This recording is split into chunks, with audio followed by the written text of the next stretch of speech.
This week's episode of the Rural Woman Podcast is brought to you by the patrons of the Rural Woman Podcast. This amazing group of individuals contribute financially to the Rural Woman Podcast to ensure the stories of women in agriculture hit your earbuds each and every week. Want to join them in supporting the stories of women in agriculture while getting access to extended episodes, patron-only episodes, and other great perks? Head on over to wildrosefarmer.com to learn more about how you can become a patron through Patreon.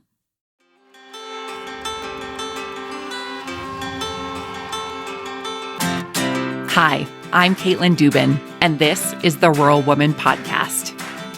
I'm a first-generation farmer who married into agriculture.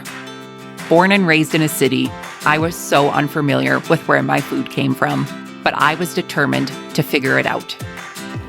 Through my journey into agriculture, I saw women who were strong but humble, often taking a back seat. To me, these women were leaders who deserved a seat at the table. I created the Rural Woman Podcast to share the voices of women in an industry whose stories often went untold. The rural entrepreneurs who live and breathe their work, full of grit and pride.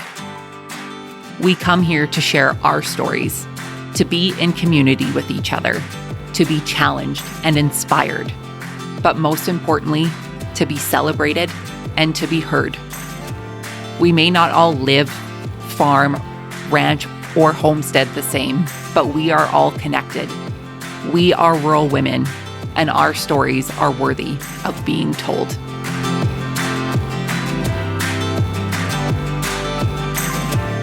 Hey everyone, welcome back to another episode of the Rural Woman Podcast and part 2 of my conversation with Kacee Bohle. If you caught last week's episode, you already know that Kacee is a fourth-generation farm kid, homeschool mom, and powerhouse behind AGRIMINDS, a coaching platform created specifically for people in ag who are ready to grow with purpose and clarity. In this second half of our conversation, we dig deeper into the challenges of leadership in agriculture, especially for women, and what it really means to lead in a way that feels authentic. Kacee shares how coaching plays a key role in helping folks navigate both personal growth, financial stress, and how the stories we tell ourselves about money can shape everything from our decision-making to our mental health. She also walks us through her AGRIMINDS program, a transformational experience that helps agricultural professionals shift mindset, build community, and find confidence in both their business and personal lives. Whether you're feeling overwhelmed or burnt out or just stuck in the daily grind, Kacee's insights and wisdom will leave you feeling empowered and seen. If you missed part 1, make sure you go back and give it a listen. And if you haven't already, hit the follow or subscribe button wherever you listen to the Rural Woman Podcast so you do not miss an episode. Without further ado, my friends, here's part 2 of my conversation with Kacee.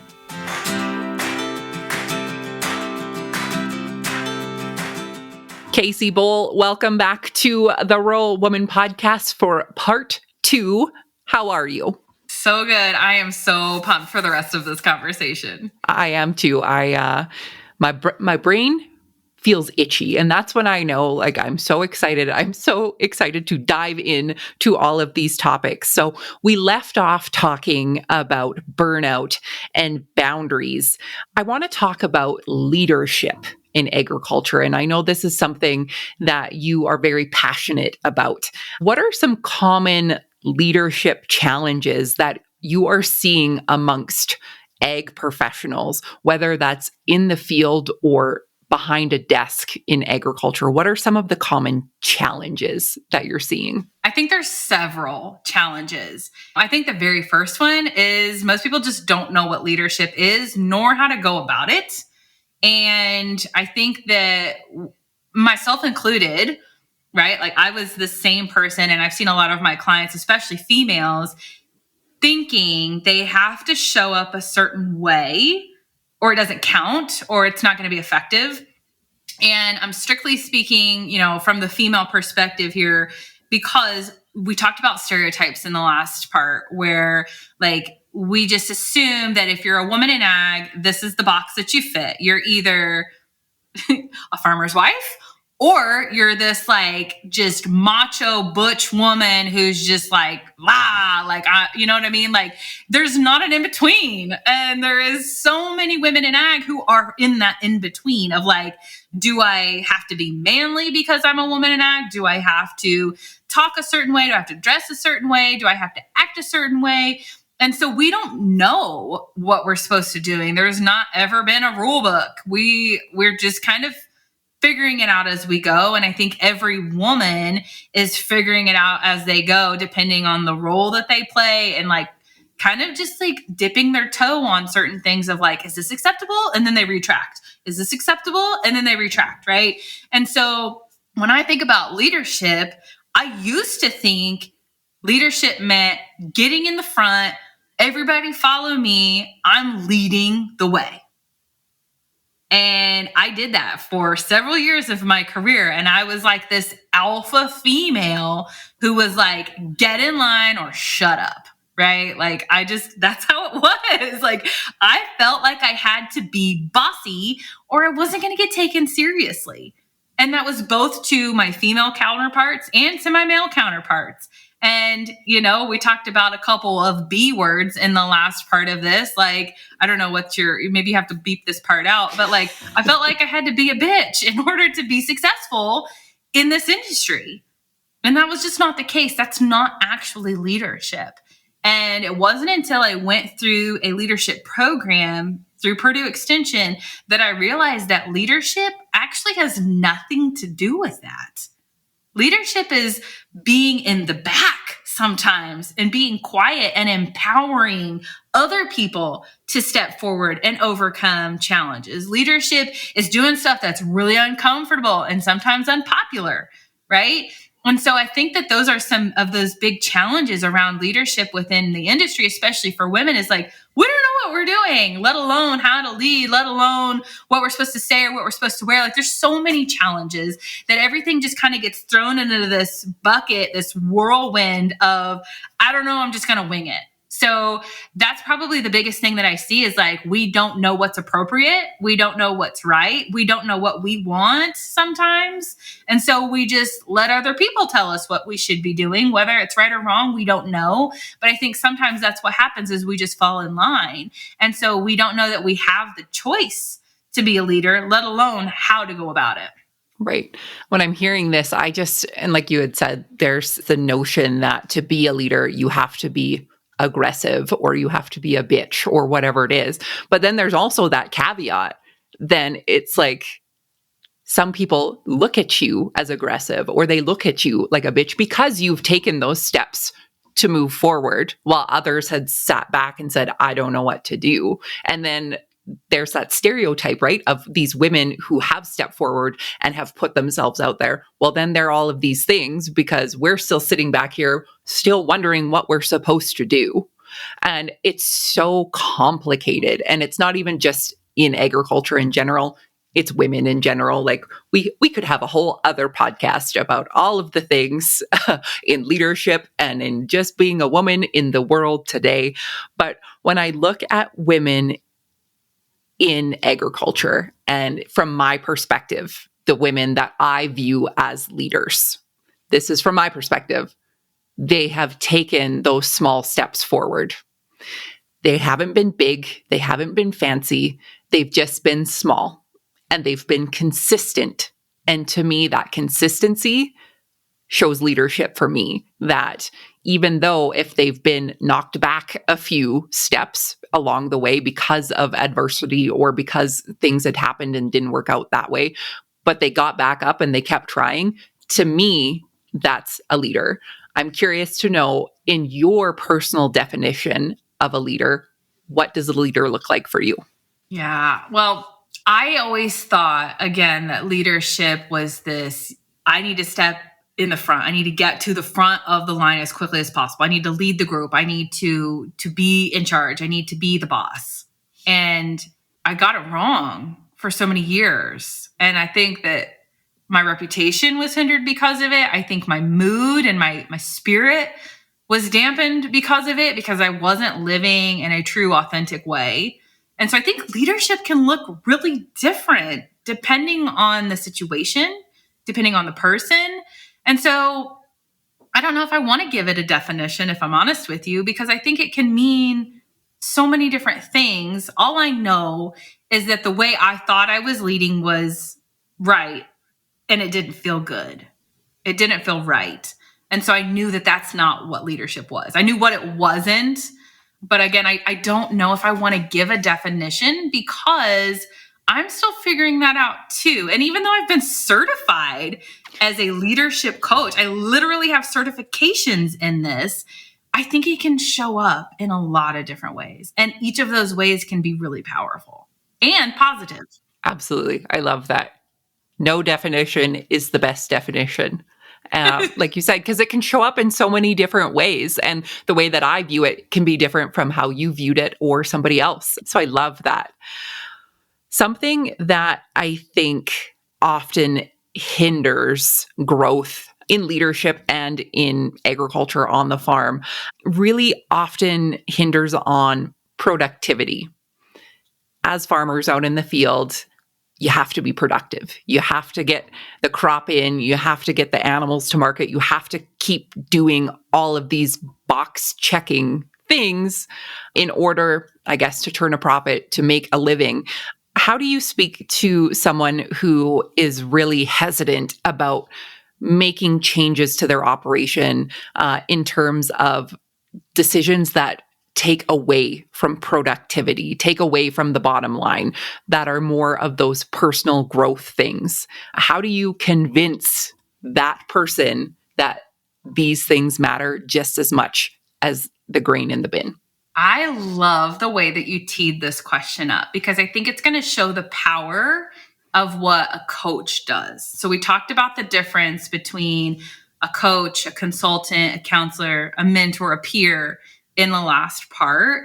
And my role as a coach is not to convince. It's not to advise. It's not to say this is what's right or wrong. My job as a coach is to get really curious about, where did this come from?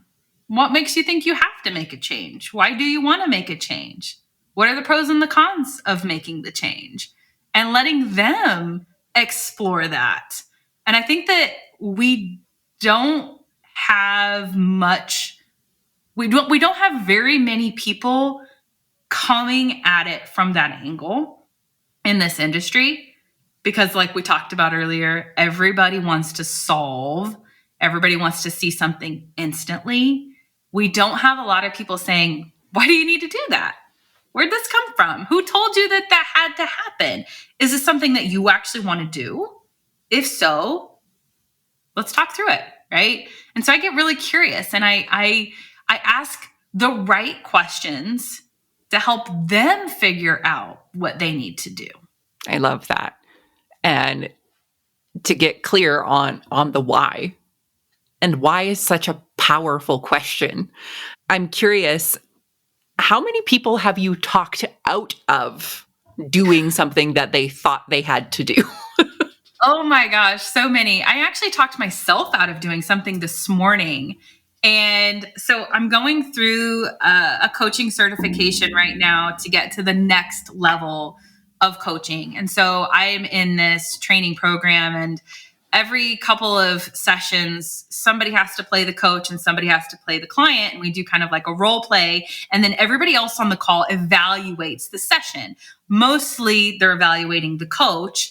Today I was the client, and I had to come up with something to be coached on. And it's not something that I don't really have a whole lot to be coached on right now. Like I don't have a need. And so I felt like I got to come up with a problem, right? Like I have to come up with something for the coach to help me solve, knowing it's not the coach's responsibility to solve anything. Like I know this as a coach, I'm trained as a coach, but in my client mindset, I was like, I gotta tee this up right. And so I get into the call and I said, everybody else around me is talking about goals. Like this is a legitimate thing that I came to the call needing coached on. I said, I help my clients day in and day out set goals, work through goals, accomplish goals, then reset goals again. I help all these people setting goals. And I said, and I feel like a little bit of a hypocrite because right now I don't really have any goals. Like New Year's came around and I was like, okay, here's some things I want to like work towards or work on, but I have not actually set any goals. And I felt really strange about that. And so the coach was asking me, she's just like, so what do you want to set goals around? And I said, I don't know. Like, that's my problem. Like, I'm good. And she just gave me the space to just talk out loud and process out loud. And by the end of the call, we had realized I don't actually need to set any goals right now. The only reason I felt pressured to set goals was because of this external noise, this extrinsic feeling of like all these people kind of making me think I needed to have a problem to be solved, or that there had to be some kind of chaos happening, or there has to be something I have to strive for. And me kind of looking at myself going, Kacee, like, it's okay to not be working on something. It's fine to just be. I'm not battling burnout right now. I'm not battling a work-life balance issue. I'm not battling with anything in my marriage. My kids are healthy. Like, I'm good. And a part of me felt really strange admitting that out loud, because what are people going to think? Oh, great. She's this person who has no problems. Must be nice. I didn't want anybody to know that I'm good, because that felt like something's not right, right? Like, who is this chick? She's not right in the head that she's got everything going out right for her, So I felt really strange admitting that out loud. And then I was like, cut out the BS, Kacee. Are you good? Yeah, I'm good. Okay, great. Move on, right? Like, there didn't have to be anything that I have to dwell on. There doesn't always have to be a problem. And I talked myself out, or I guess I coached myself through this obstacle I had, which was this desire to set a goal because it was a check in the box to say that's what I'm doing. When actually, I don't have any goals that I need to set right now, and that's okay. Kacee, I feel like this right here could be the calling card for coaching 101. Like, this is what a coach does. And the fact that you were able to work through that and to know that things are good the way they are. There's always going to be something, right? There's always going to be something, but it doesn't need to be right now. And if you are content, I feel like that is the goal, is to be content and to be happy with the way that things are going. And if you are on your operation or you're in your relationships and you're in your family and you don't feel that, then yeah, let's work through, how do we become Kacee Bohle? How do we not have to set these goals, right? Like, this can be your slogan from now on. Like, how can you become Kacee Bohle? Well, how can you become your version of Kacee, right? And I think a lot of it has to do with all of the mindset work that I've done, right? Like, I've gone through 5 rounds of facilitating AGRIMINDS. And every single time we go through that, I'm not just teaching other people or coaching other people. I'm taking nuggets back and refreshing and reminding myself, right? And so it's like I'm constantly in this state of awareness, evaluating, and shifting mindsets. I haven't always been this way, but something my grandpa used to always say, and now my dad's starting to say it all the time, is don't fix it if it ain't broke. I love that. I love a good grandpa-ism or dad-ism. They're always, you always kind of laugh at them and you're like, okay, grandpa. But then once you hit the certain age, you're like, that almost makes sense to me now. I need to put that on a t-shirt. Yeah, exactly.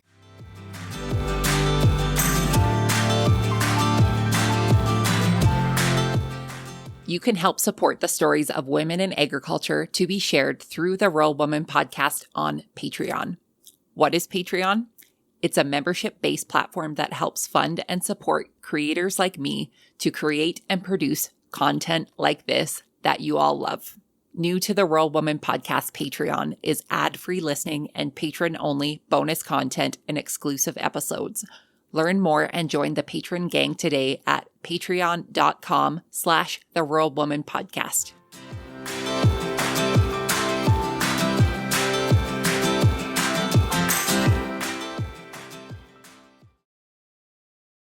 I want to talk about financial stress in farming because obviously that is something that I feel as though almost every farmer has dealt with or is currently dealing with. Financial stress is major. How does financial coaching play a role into your clients' operations? Everything I'm assuming is just so individual, but some basic overview would be helpful. Yeah. So I didn't get into financial coaching for a reason, right? Like, I don't want to just work with you on your numbers. I'm not even a numbers gal. I wanted to talk about the psychology behind the financials, right? So where is this stress coming from, right? It must be some sort of money mindset, right? Because money is neutral. Money itself is not good or bad. It is not happy or sad, right? Money doesn't have feelings. Money doesn't have control. It's how you feel about the money that's the kicker here. So I got into financial coaching so that way I got certified in financial coaching so I could then take that knowledge and plug it into this life coaching that I do.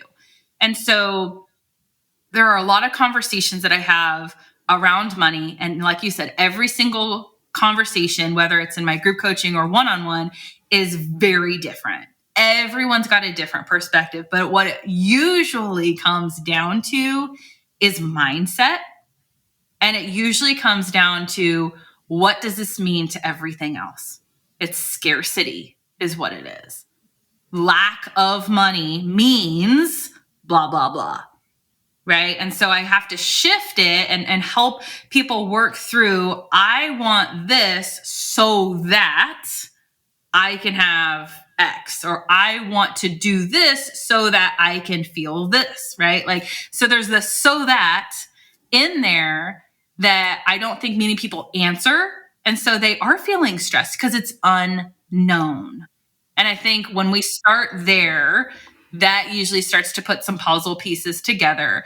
But it is, right? It's all unknown. When we don't know, we're feeling insecure, we're feeling scared, we're feeling incompetent, right? There's so many feelings that are associated. And everybody says there's no place for feelings in farming, right? No, right? Like, it is feelings driven, right? And so talk to me about where the stress is coming from.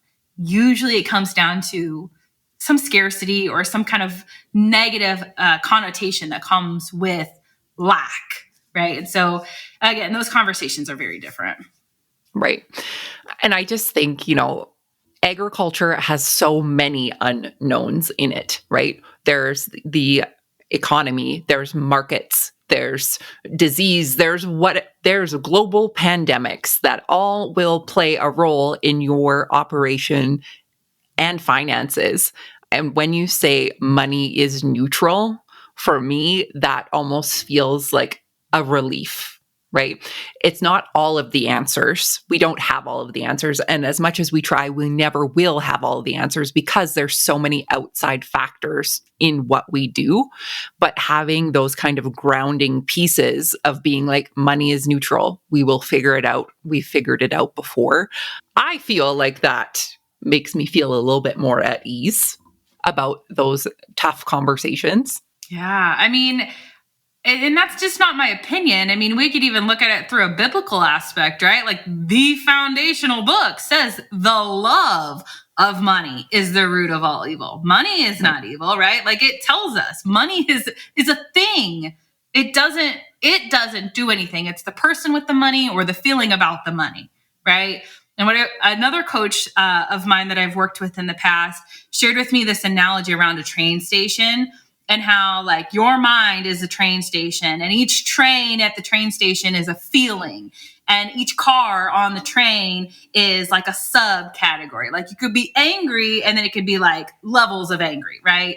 And so like you are in charge of the train station. If you want to jump on the scared or the mad train, you can, and you can ride that train for as long as you want. You can move through the cars, you can go to the degree of that feeling however deep you want to, but at any given moment, it's your choice to say, I'm jumping off this train and I'm jumping on a new one, and this is how I'm going to decide to move forward, right? This is what I'm going to feel now. You get to decide what that feeling is. And if you've ever seen the movie Inside Out or Inside Out 2, they are phenomenal kid shows, but I'm telling you, they're deep, deep movies. And on Inside Out 2, they talk about like belief systems, and it's like how this is where this is formed from. And there's science behind like the neural pathways and the things that we've believed over and over again. It's this well-worn gravel road of like, this is the path that's just been well-worn. You have to choose to get off of that road and pave a new path and believe a new thing and feel a new feeling and associate that with the thing that you're working towards. It's going to be hard. It's uncomfortable and it's foreign. And we're going to want to jump back onto the comfortable road that we know where it goes and we know what that path is going to be like. But if you truly want to change, if you truly want to believe something different, you have to choose that, right? And you are in charge of that, nobody else. I love that. Okay, we've talked about all of the things. We've talked about feelings. We've talked about business. We've talked about money. We've talked about leadership. We've talked about all of the things that you as a coach do. You have developed a coaching experience for farmers. Can you talk about the AGRIMINDS program and what that is all about and what it entails? Yeah, I mean, it truly is an experience, right? Like I call it a coaching and training program, but I love the term experience because that's truly what it is. So AGRIMINDS, again, came from my own need and desire for something like this. And I saw that there wasn't really anything like it out in the industry. And there's still not. I mean, there's other programs that's come about, but nothing truly like this. So what I've done is I've taken all of the different courses and certifications and programs that I have gone through, along with my own personal experience, and combined them into a program of key topics. So throughout 12 weeks, we will cover as a group, this is a group program, we will cover certain topics such as mindset, leadership, work-life balance, habits, goal setting, all the things. And what's really cool is we're together for an hour and a half, one time a week for 12 weeks. But part of that hour and a half is dedicated to me either training or coaching or facilitating conversation around that specific topic. And then the remaining time of that session is dedicated to the mastermind, right? Like, so AGRIMINDS, right? That's what the minds part is you're coming together as a group. You've got peers who understand what you're going through. You can help each other by bringing resources, support, accountability, just somebody to talk to that's not your spouse or a family member or even a friend. Because again, we want to find somebody who's not mentally, physically, financially impacted by our decisions, right? And a lot of the times the people in the program are having a roadblock. And I don't want to say issue because I feel like that's negative, but there is a roadblock, and it usually has something to do with a family member, a coworker, or somebody that they're working with close by. So these are people that you probably will never have experienced a relationship with had you not been in this program, right? Like these are people that you're probably going to connect with that you didn't even know existed, nor will you maybe never meet them in your life. I don't know. But it's really cool because you get this group of strangers, and it's a small group, but it's a group of strangers that somehow know exactly what you're going through and are only here to help you work through it. And it is truly an experience. It is truly transformational. Both men and women have been through the program. And the age group has been, I think the youngest person that's been in has been 24. And the eldest person in the group, I think she was just about to turn 64. And it's been so cool because it's not like, okay, if you're from this age to this age, or if you're a man or if you're a woman. No, it's literally if you've been in the ag industry or if you're related to the industry in some way, this is probably going to teach you something. It's for anybody, but the ag twist is that most of the scenarios and most of the people are related to the industry because of their job or because, that's what they know. Right. So it's really, truly something really cool. Right. And I love that, you've taken all of that you've learned plus your personal experience in the industry and that group mentality of, like you said, these people have no skin in the game on your operation. They're just going to share with you their lived experience, and you might be able to pull something from there that can help you with yours. And I know as a person who didn't grow up this way, the agriculture industry is like no other. And for there to be programs out there designed for us, I always feel like that's a special privilege because for so long, people felt othered, people felt isolated in their rural way of living and the way they ran their business, the relationships that they had with extended family. Having something that's designed for you, I think, to me, it feels really special. Yeah, it is so cool. And, again, I don't want to put boxes around things, right? Like all the other programs or organizations, it's like, okay, either it's a state program. So like Indiana's blah, blah, blah, or women in blah, blah, blah. Right. And I didn't want that. I wanted a program that was just like, listen, we're neutral in those areas. This is just truly a personal and professional development program that's just going to help you. And you can take it back home to your, personal life, and it can apply to your professional life, whether that's a business, whether that's an employee, whatever role, like it can be applied to so many things. And I just think that's what's really cool. Right. And again, it's tailored to people in ag because we talk about the common mindsets, the common conditioning, the common scenarios like succession planning, or, like that's the kind of stuff. And it's not just for farmers. We've had ranchers in there.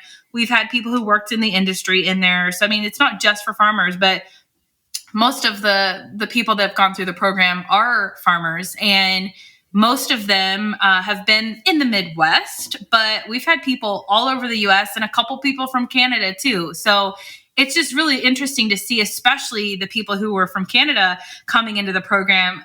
Ag's not that much different up there. The things that you guys are facing are very similar to what we're facing down here in the Midwest. And it's just really cool to see. It's like, yeah, it feels like this small, really secluded industry. But at the same time, it's like somebody in Alberta and somebody in Texas can be going through the same thing, right? And so to be able to have that connection and that relatability and just know like you're not alone in this, and here's some tools and some resources that I can share with you to help you move forward. It's unlike anything else. Absolutely. Can you share any success stories from any of your clients that, highlight the impact that you've had through coaching with them? Yeah, I love this one. And I wish I could like find a way to just pick, here's the top 5 best testimonies, but they're all so good and they're all so unique, right? But what I will say, because I try to be very respectful about the people who join, because a lot of the times I don't want other people to know they're in the program. And so there's some confidentiality that comes with that. But what I will say is the things that people come out of the program are usually around clarity and confidence, right? They're feeling like, oh, okay, here's what I need to do to get through the hurdle, or here's what I want to do to take things up a level, or here's the clarity that I needed in order to feel good about the decisions I'm making, which leads to confidence, right? Like now I know like this is the track I'm supposed to be on. This is how I'm supposed to be doing this, and this, right? So clarity and confidence are usually the most common like keyword outcomes. But I've had a couple of people say, like one person said, you saved my marriage. Like, I didn't come into this because I wanted to work on my marriage. I came into this because I am a male who is managing an equipment dealership, and I wanted to learn about leadership, and I wanted to know how to best serve my team. When actually, like, one of the most powerful things he learned is, oh my gosh, communication can apply not just as a leader at an equipment dealership, but I can communicate with my wife in a more effective way. And he's like, I think you saved my marriage. Like, that probably was one of the biggest, like, oh my gosh, this is so rewarding moments, because it's not just jobs that I'm trying to help with. It's not just burnout. It's literally lives that I am helping impact. And that's the craziest thing. It's so wild that I get to do this. Right. And honestly, such a rewarding thing to have somebody say those things, right? And for them to put, what you're teaching them into action and to have it in their everyday lives, just not at work, but at home too. So cool. I have some final questions to ask you here. What's one small but powerful mindset shift you wish more people in agriculture could embrace? Ooh, I have to just give one. It could be a couple. Yeah. I won't judge you. I wish that more people thought for themselves. And I'm so guilty of this, because I thought I needed to follow in my dad's footsteps or else I failed, right? Like, if you didn't listen to the part 1 of this episode, go do that. But I thought that I failed if I didn't do what I had originally set out to do, right? And like the shift of thinking, okay, this is the expectation I thought my dad expected of me and what I should be going and doing. And then I got really real with myself and saying, but what do I actually want? And shifting that mindset and being okay with changing my mind was so relieving and empowering. And I just wish more people would say, what do I want? Not what does my spouse want? What does my mom and dad want? What does my boss want? But like, what do I truly want to experience? What do I want more of? What do I want less of? Just asking yourself those questions and then shifting to actually doing something about it. Like, those are the mindset shifts of like, okay, that's a nice to have versus this is what I'm working towards. And like actually taking action and shifting your mindset to believing that you're fully capable of doing whatever it is that you're called to do, because you were called to do it and you are fully capable of doing that and trusting that, right? That's what I wish more people would do. I'm with you. And I honestly, I'm hearing that. And even knowing like, it's okay to change your own mind, to know that if what you thought you wanted didn't work out and you found something that's going to work better for you, or, you've discovered that this is not exactly what you thought it was, it's okay to change your mind on that too and move towards those pieces that put the whole puzzle together. Yeah. Changing your mind. Oh, yeah. I mean, every day you're taking in new information, and it would be silly to think you've gathered new information and it didn't change your perspective and it didn't alter what you thought or believed about something, right? Like, and that we have 70,000 thoughts on average a day. And to think that none of those thoughts are going to challenge us to move us in a different direction would be crazy. So yeah, giving yourself permission to change your mind is like, could be so huge. Absolutely. Any insight or any words of wisdom that you want to give to somebody who's listening, who maybe feels overwhelmed and stuck right now in the egg industry? What words of wisdom do you want to leave them with? I would love to just, one, sit with you in person and put my arm around you and let you know, like, I hear you, right? Like, I am not here to say you're doing it wrong or this needs to change. If you're feeling overwhelmed or if you're feeling stuck, again, I just want to ask you, like, where do you think this is coming from? Is this an outside extrinsic noise that is, making you think that what you're doing is wrong or that you're stuck? Or are you like me and you're actually good, but you have this outside influence or pressure making you think you need to be doing something different? So I'd like to ask you that, right? Of where do you think this is coming from? Is this actually something that you're struggling with, or are outside influences making you think you should be struggling with it? And there's a big difference, and it's really hard to tell the difference, but there is a difference there. So my words of wisdom is just to ask yourself, what do you believe is true? What is it that you want? Where do you want to go with things? And start there and see if that helps you answer what you should be doing next.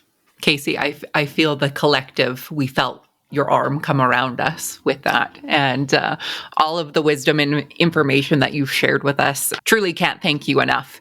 The last question that I ask everyone on the podcast is, what's the most rewarding part about being a rural woman for you? Ooh, that's a good question. The most rewarding part about being a rural woman for me. Man, I don't know anything other than this. And so it's hard to compare or know like, oh, this is good or bad, right? This is all I've ever known. I've only ever known being a woman out in the middle of nowhere. But what I would say is super rewarding is that there are people who don't know what this feels like. And it's rewarding to be the person that opens up the gate or the arms, if you will. Like you hear people talking about being a gate getter or a gatekeeper. And I feel like most of the time I'm a gate getter for people of like, come on in, like the water is fine. I don't know if you're going to stay here with me. I don't know if you even enjoy it here, but I'm willing to let you in on this. And I want you to experience, or at least know, that this lifestyle is so freaking cool, right? Like at the end of the day, we can talk about all the cons, right? All the bad stuff. Like we got to deal with this challenge, or here's this obstacle, or here's this crap that we have to deal with. But at the end of the day, like what a freaking blessing to be in this position. Like I am so blessed to experience nature being out here in the middle of nowhere. I'm so blessed to not have to have people all up in my business. I'm blessed to be able to have opportunities, to be able to vote, to be able to have a voice at the table, to be accepted. And I know that not always, but the majority of the time I am. And that's freaking cool. And I'm just trying to look on the bright side of things. It's like, there's a lot of really cool things. There's a lot of tools out there. There's a lot of people who are willing to support you. There's a lot of people out there who understand you and only want what's best for you. And it's rewarding to know that I can be a part of that experience for somebody else. Very cool. Kacee, it has been my absolute pleasure getting to talk to you today. For the listeners who would like to learn more about you or your coaching programs and your offerings, where can they find you online? So I spend most of my time either on Instagram at Ag Coach Kacee.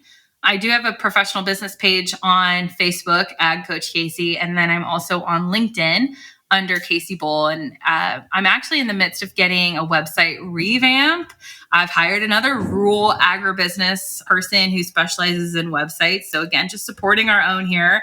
She's in the midst of revamping my website, which is just kaceebohle.com. So feel free to go look at it now. And hopefully by the time this episode airs, it will be nice and shiny. Perfect. And I love that. And I will put all of those links in the show notes so people can find you and connect with you. Kacee, thank you again for sharing your story and your wisdom with us today. I truly appreciate it. Thank you so much for having me on.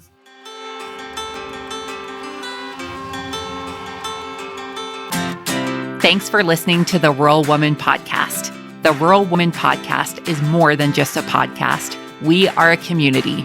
A huge thank you to the Rural Woman Podcast team, audio editor Max Hofer. A special thanks to our Patreon executive producers, Sarah Riedner from Happiness by the Acre. To learn how you can become a Patreon executive producer or other ways to financially support the show, head on over to wildrosefarmer.com to learn more. Be sure to hit the follow or subscribe button wherever you listen to the podcast to get the latest episodes directly on your playlist. And if you are loving the show, please be sure to leave a rating and review on Apple Podcasts or any other platform that accepts ratings and reviews. You can connect with us on social media at the Rural Woman Podcast and with me at Wild Rose Farmer. One of the best ways you can support the show is by sharing it. Send this episode to a friend or share on your social media. Let's strengthen and amplify the voices of women in agriculture together. Until next time, my friend, keep sharing your story.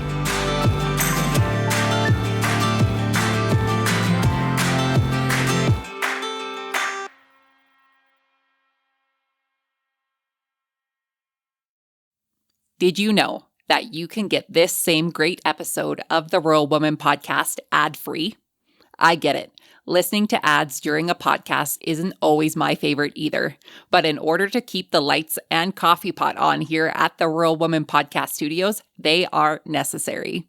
I am so grateful to each and every one of my sponsors, but if you yourself would like to skip the ads while supporting the show, consider joining me over on Patreon.